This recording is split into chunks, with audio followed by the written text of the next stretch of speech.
Hello everyone, welcome back to my channel. My name is Ratika Gupta and guys, today we'll be discussing section 325 CRPC which talks about submission to Chief Judicial Magistrate. Guys, in my very previous lecture on section 323 we have already discussed कि एक जो magistrate होते हैं या तो वो case को submit कर देते टू सीजेएम या फिर वो केस को कमिटल करते हैं to the court of sessions. अगर एक जुडिशियल मैजिस्ट्रेट को लगता है कि कोई भी ऐसा केस है जो उनकी कॉम्पिटेंसी के बाहर है, section 29 CrPC competency of magistrate को बताता है which we have already discussed. अगर एक मैजिस्ट्रेट को लगता है कि कोई भी ऐसा केस है जो उनकी कॉम्पिटेंसी के बाहर है तो उनके पास क्या ऑप्शन बचती है, या तो उस केस को वो सीजेएम को भेज देंगे जो हायरार्की में बिल्कुल उनके ऊपर आते हैं, या फिर वो डायरेक्टली केस को कोर्ट ऑफ सेशंस तक भी भेज सकते हैं। अगर वो केस डायरेक्टली सीजेएम को भेजते हैं that is known as a submission, जिसको हम 325 में स्टडी करते हैं। और अगर वही केस कोर्ट ऑफ सेशंस को डायरेक्टली जाता है that is called committal which is 323 CrPC. तो बेसिकली गाइज जो पर्पस है वो सेम है कि आप केस को ऊपर भेजते हो हायर अथॉरिटीज़ के पास क्योंकि आपके पास कॉम्पिटेंसी नहीं है। अगर वो जाएगा सीजीएम को that is called submission, very simple, और अगर वो जाता है कोर्ट ऑफ सेशंस को that is called committal. So vocabulary का सिर्फ फर्क है। अब गाइज बेसिक जो क्रक्स है वो सिंपल है और सेम है as 323, although I will be repeating it here also. अगर एक फॉर एग्जाम्पल ऐसा कोई ऑफेंस है which is triable by a judicial magistrate second class और फर्स्ट क्लास, अगर आप शेड्यूल देखोगे, शेड्यूल 1 क्लासिफिकेशन 1 कॉलम 6 सीआरपीसी का, प्रीवियस लेक्चर्स में ये सब कुछ डिस्कस हो चुका है गाइस। अगर आपको ये सब नहीं समझ आ रहा please go and watch my previous lectures. Schedule 1 classification 1 column 6 में लिखा है कि किसी ऑफेंस को कौन ट्राई कर सकता है। अगर वहाँ पे फॉर एग्जाम्पल लिखा any magistrate may try so and so offence, अगर वो एनी मैजिस्ट्रेट के द्वारा ट्रायबल है तो उसका मतलब है judicial magistrate second class, first class या फिर चीफ जुडिशियल मैजिस्ट्रेट। अब इस चीज़ को समझने के लिए सेक्शन 325 को हम एग्जांपल ले लेते हैं हम एग्जांपल लेते हैं जुडिशियल मैजिस्ट्रेट फर्स्ट क्लास की। फॉर एग्जांपल गाइस, कोई भी ऐसा ऑफेंस है which is punishable for 7 years, 7 साल तक की इम्प्रीजनमेंट आप दे सकते हो। जुडिशियल मैजिस्ट्रेट फर्स्ट क्लास के द्वारा वो केस ट्रायबल भी है क्योंकि शेड्यूल में लिखा है एनी मैजिस्ट्रेट। अब वो केस ट्राई तो कर लेंगे, ट्रायल का मतलब है कि एविडेंसेस आएंगे, आर्ग्यूमेंट्स होंगी, प्रोसिक्यूशन एविडेंस आएगा, डिफेंस एविडेंस आएगा, आर्ग्यूमेंट्स होंगे, that is called trial stage. ठीक है, जहाँ पे बेसिकली मेन आर्ग्यूमेंट्स होती हैं वो ट्रायल स्टेज होती है। अब फॉर एग्जांपल जुडिशियल मैजिस्ट्रेट किसी भी केस को ट्राई कर रहे हैं बट गाइस ट्रायल के बाद ड्यूरिंग एविडेंसेस एंड आर्ग्यूमेंट्स उन्हें ये लगता है कि अक्यूज इज गिल्टी। एक्चुअल में प्रोसिक्यूशन अपना case prosecution case is made out और उन्हें लगता है कि अक्यूज अपने आप को डिफेंड नहीं कर सका एंड अक्यूज इज गिल्टी। अब वो गिल्टी तो है लेकिन उसको जो पनिशमेंट देनी है, क्योंकि that person is guilty of an offence punishable with 7 years of imprisonment और मेरी कॉम्पिटेंसी सिर्फ 3 साल की। एज पर section 29 judicial magistrate first class की कॉम्पिटेंसी सिर्फ 3 साल की है। उन्हें लगता है कि ये एक ऐसा ऑफेंस है जो थोड़ा हीनियस है, काफ़ी ज़्यादा हीनियस है।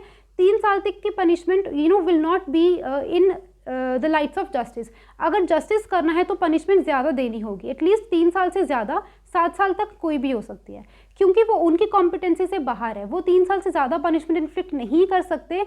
ही had no other option than to submit that case to CJM. वो क्या करेंगे, क्योंकि वो उनकी कॉम्पिटेंसी के बाहर है तो वो केस क्या कर देंगे, सीजेएम को भेज देंगे और ये कहेंगे क्योंकि ये केस आपकी कॉम्पिटेंसी में है, मैं तो कॉम्पिटेंट नहीं हूँ, मेरे according so and so person is guilty, trial मैंने कंडक्ट कर लिया but any time before signing the judgment judicial magistrate first class sign नहीं कर सकते क्योंकि जजमेंट साइन करने का मतलब है सेंटेंस इम्पोज करना। सेंटेंस इम्पोज करना मतलब कन्विक्शन देनी, कन्विक्शन ही तो वो दे नहीं सकते। 3 साल से कम की जितनी मर्जी दे दो, बट उन्हें लगता है कि जस्टिस ये कहता है अगर इस केस में जस्टिस करना है तो 3 साल की पनिशमेंट बहुत कम होगी, उन्हें 7 साल तक की पनिशमेंट मिलनी चाहिए, दे वो सकते नहीं। तो इस केस में वो क्या करेंगे, in the lights of justice to meet the ends of justice, वो इस केस को क्या करेंगे, सबमिट कर देंगे टू सीजेएम और कहेंगे कि मेरी नज़र में तो ये पर्सन गिल्टी है, प्लीज़ अब सो एंड सो जो पनिशमेंट है वो इन्फ्लिक्ट कर दो। ठीक है, इट मीन्स पहला तो सबमिशन कब होगी, किस ग्राउंड पे सबमिशन होगी, पहला तो जब उनकी कॉम्पिटेंसी के बाहर है एज पर सेक्शन 29 सीआरपीसी। दूसरा गाइज, अगर वो ऐसी पनिशमेंट देना चाहते हैं which is different in kind from what that magistrate is empowered to inflict.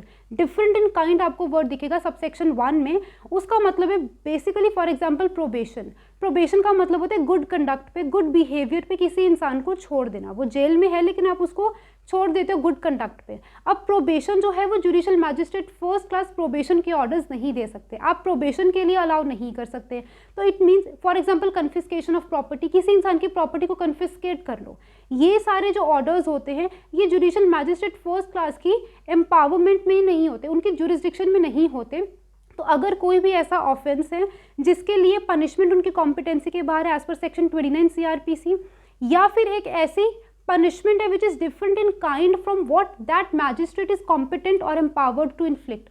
Kind मतलब उसकी नेचर बदल जाती है, जो आपको मैंने 2 एग्जांपल्स दिए हैं, कन्फिस्केशन ऑफ प्रॉपर्टी और फॉर एग्जांपल प्रोबेशन ऑर्डर्स देना, क्योंकि वो उनकी कॉम्पिटेंसी में नहीं है तो वो क्या करेंगे, केस को सबमिट कर देंगे टू CJM। तो ये 2 ग्राउंड्स इंपॉर्टेंट है सेक्शन 325 में। And guys in case of judicial magistrate second class, अगर by chance that case is being tried by judicial magistrate second class, क्योंकि that case is triable by any magistrate includes second class also। for example judicial magistrate second class case को try कर रहे हैं, उन्हें भी लग सकता है कि for example an offence is punishable with 3 years of imprisonment। एक चीज़ है 3 years of imprisonment के लिए कोई भी offence punishable है और वो case judicial magistrate second class की कोर्ट में चल रहा है। अब उन्हें लगता है कि 3 साल की पनिशमेंट हम दे सकते हैं मैक्सिमम और 3 साल की मिलनी ज़रूरी है, एज पर facts and circumstance of the case 3 साल की पनिशमेंट मिलनी ज़रूरी है। But judicial magistrate second class सिर्फ और सिर्फ 1 साल की पनिशमेंट दे सकते हैं इम्प्रीजनमेंट, और उससे ज़्यादा वो दे नहीं सकते। तो इस केस में जुडिशियल मैजिस्ट्रेट सेकेंड क्लास क्या करेंगे, CJM को केस कमिटल कर देंगे। ऑल्दो एग्जाम्पल मैंने फर्स्ट क्लास के लिए, लेकिन सेकेंड क्लास के एग्जाम्पल से भी आपको मैंने समझा दिया कि दोनों ही मैजिस्ट्रेट्स क्या कर सकते हैं, केस को सबमिट करेंगे टू चीफ जुडिशियल मैजिस्ट्रेट, क्योंकि वो उनकी कॉम्पिटेंसी के बाहर है एज पर सेक्शन 29, या फिर it is different in kind, different in nature, और उनकी कॉम्पिटेंसी नहीं है। एक और पॉइंट लिखा है गाइज, अगर वो जुडिशियल मैजिस्ट्रेट सेकेंड क्लास हैं और उन्हें लगता है कि कोई भी केस का trial is going on in his court और वो चाहते हैं कि अक्यूज्ड से बॉन्ड एग्जीक्यूट करवाया जाए, बहुत बार बॉन्ड्स को एज अ सिक्योरिटी एग्जीक्यूट करवाया जाता है। अब बॉन्ड को आप एग्जीक्यूट नहीं करवा सकते अंडर सेक्शन 106 CRPC अगर जुडिशियल मैजिस्ट्रेट सेकेंड क्लास है, क्योंकि वो उनकी कॉम्पिटेंसी के बाहर है। एक्सक्लूसिवली एक्सप्रेस प्रोविजंस में लिखा है कि आप नहीं करवा सकते।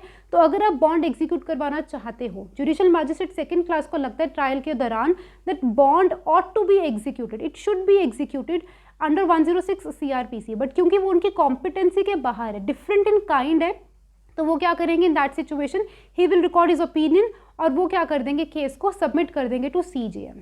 And guys a point to be noted is that once that case on so and so grounds, जो हम ऑलरेडी डिस्कस कर चुके हैं, अगर उन ग्राउंड्स पे केस को सबमिट कर दिया CJM को, जुडिशियल मैजिस्ट्रेट फर्स्ट क्लास ने या सेकेंड क्लास ने, जिसकी भी कोर्ट में वो केस ट्राई हो रहा है, once that case has been submitted to CJM is not bound by the opinion of judicial magistrates, उनके ओपिनियन से बाउंड नहीं है। मैंने आपको पहले ही कहा कि अगर जुडिशियल मैजिस्ट्रेट्स को लगता है कि ट्रायल हमने कंडक्ट कर लिया एंड अक्यूज्ड इज गिल्टी, अब वो गिल्टी है, उसको पनिशमेंट मिलनी चाहिए, क्योंकि पनिशमेंट हमारी कॉम्पिटेंसी में नहीं है तो आप दे दो। इट मीन्स उन्होंने अपना ओपिनियन फ्रेम कर लिया और चीफ जुडिशियल मैजिस्ट्रेट को बता दिया। लेकिन guys section 325 sub section 3 clearly कहता है कि दिस चीफ जुडिशियल मैजिस्ट्रेट जिसके पास केस नीचे से आया है, he is not bound by the opinion of the magistrates, although this person has to work with in the bounds of law, ये law से बाहर नहीं जा सकते, इनकी भी कॉम्पिटेंसी सिर्फ 7 साल तक की ही है, उससे बाहर ये भी नहीं जा सकते, but he is not somebody who is bound by the opinion of judicial magistrates. उन्हें लगता है तो वो फ्रेश ट्रायल भी कंडक्ट करवा सकते हैं, जो ट्रायल ऑलरेडी हो चुका, ट्रायल के बाद केस हैज़ बिन सबमिटेड, वो दोबारा से de novo right from the beginning trial भी करवा सकते हैं। किसी भी विटनेस को दोबारा से बुला सकते हैं, क्योंकि विटनेसेस को बुलाना, उनको एग्जामिन करना, क्रॉस एग्जामिनेशन करना, एविडेंसेस लेके आना, ये सब कुछ आर्ग्यूमेंट्स, ये सब कुछ ट्रायल की स्टेज में हो जाता है। और हमने सबसेक्शन 1 में क्या रीड किया कि ट्रायल हैज़ बिन कंडक्टेड, सब कुछ हो चुका और मैजिस्ट्रेट्स को लगता है कि ये सिर्फ पर्सन इज गिल्टी, अब सिर्फ पनिशमेंट देनी रहेगी है, this person is not bound, you name it and he has that power, इनके पास सारी पावर्स हैं, और तो और वो अक्यूज्ड को एक्विटल भी दे सकते हैं। जहाँ पे जुडिशियल मैजिस्ट्रेट ने सबसेक्शन 1 में कहा था कि he is guilty in my opinion, यहाँ पे सबसेक्शन 3 में उनके पास ये भी पावर है चीफ जुडिशियल मैजिस्ट्रेट के पास कि वो अक्यूज्ड को एक्विटल दे दे, अगर इन्हें लगता है कि एक्विटल देना सही है। I hope guys this thing is quite clear to you. As far as section 325 subsection 2 is concern, guys ये बहुत इंपॉर्टेंट है।